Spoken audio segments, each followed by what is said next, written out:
So now we're turning to economies of scale. Economies of scale just refers to how quickly the firm's average total costs change as it expands its output.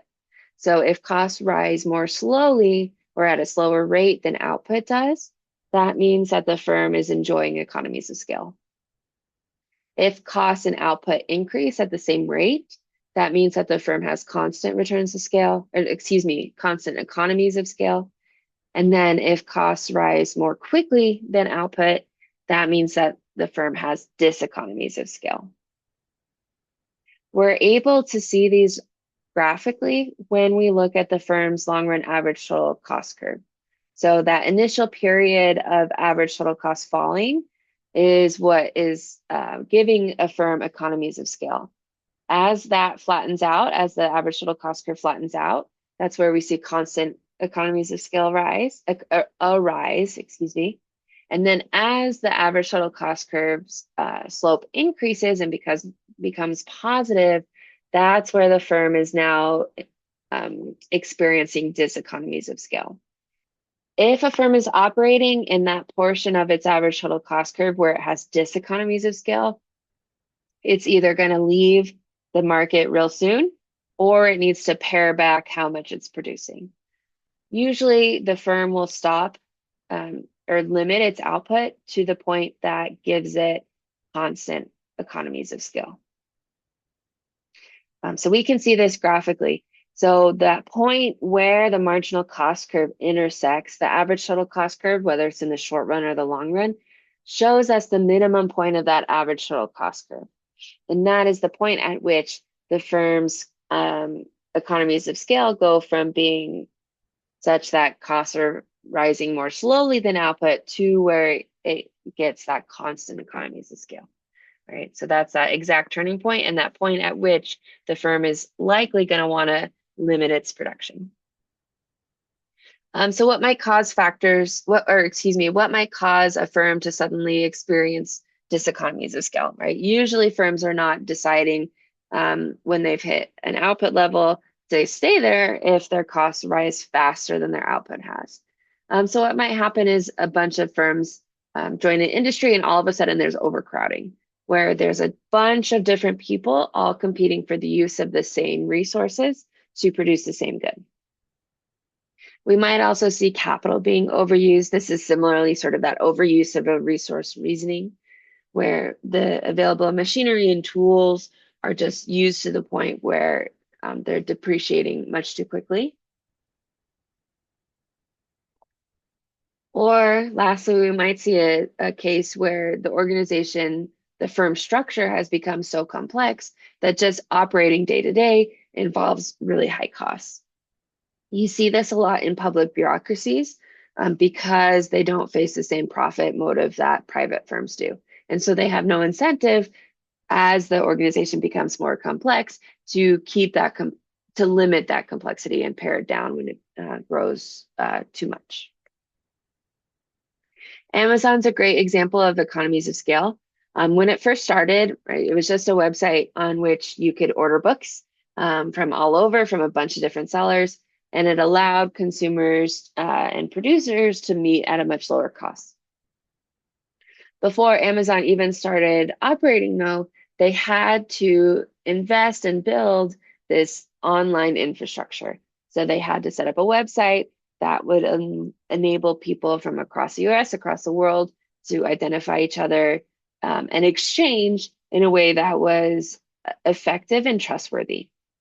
Then they also had to come up with a delivery system, right? Initially, they were using FedEx, and so they had to create a way for the booksellers shipping the books to link their shipping information to Amazon's website.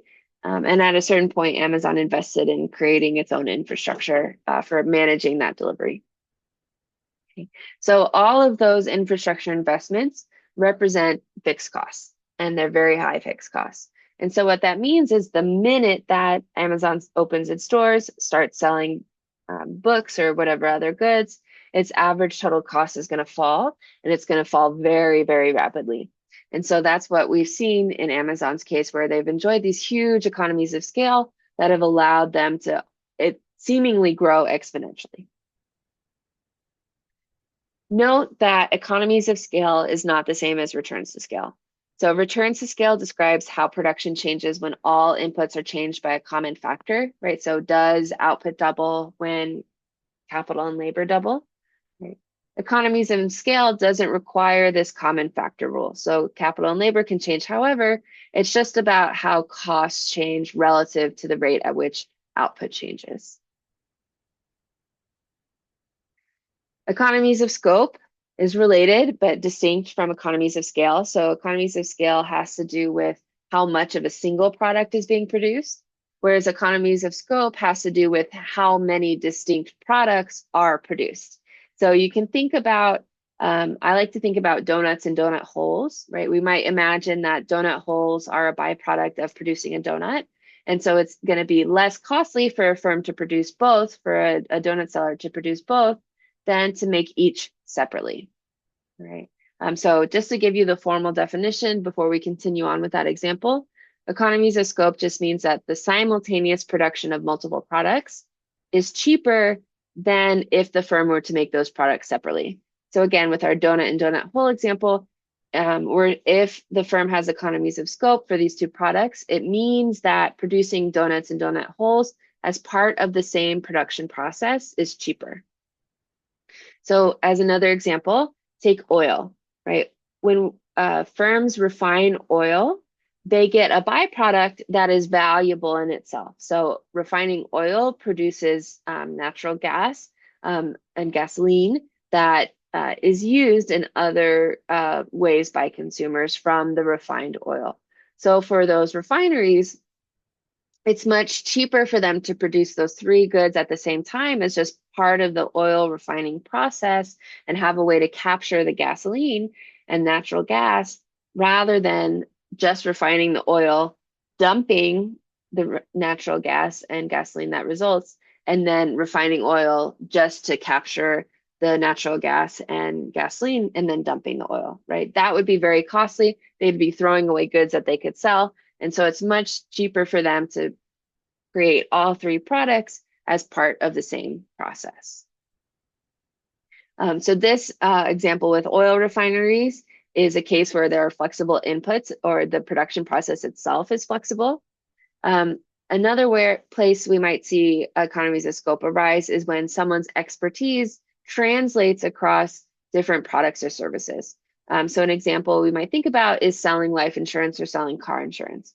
Those skill sets to sell those different insurances is the same, right? Essentially, if you have the skills, if you're really good at sales, you can jump across different industries, hold maybe multiple jobs, selling different products, and be able to do that at a much cheaper cost, right? So I like to use my partner's father as an example. Previously, he worked at a car dealership selling cars. Now he works selling business wear. And so one thing he could have done is while he was working at the dealership is also be involved in these business, the sale of business clothes, right? As when he's on the lot selling cars, he was often dressed very nicely in a suit. And so what he could have done is actually showcase the suits that he's selling as part of his current business and sold those along with the cars. All right, so with that, we've covered everything in this chapter. We've linked cost to production. We've defined opportunity costs, fixed costs, variable costs, sunk costs, as well as marginal costs and average costs. And we've differentiated between short run and long run costs, as well as defined economic profit and accounting profit. In the next chapter, we're going to turn to chapter 8, where we're going to look at our first market structure. And so that'll be the perfectly competitive market. This will be our second to last video. And then in the final video, I'll go through the practice problems for this chapter.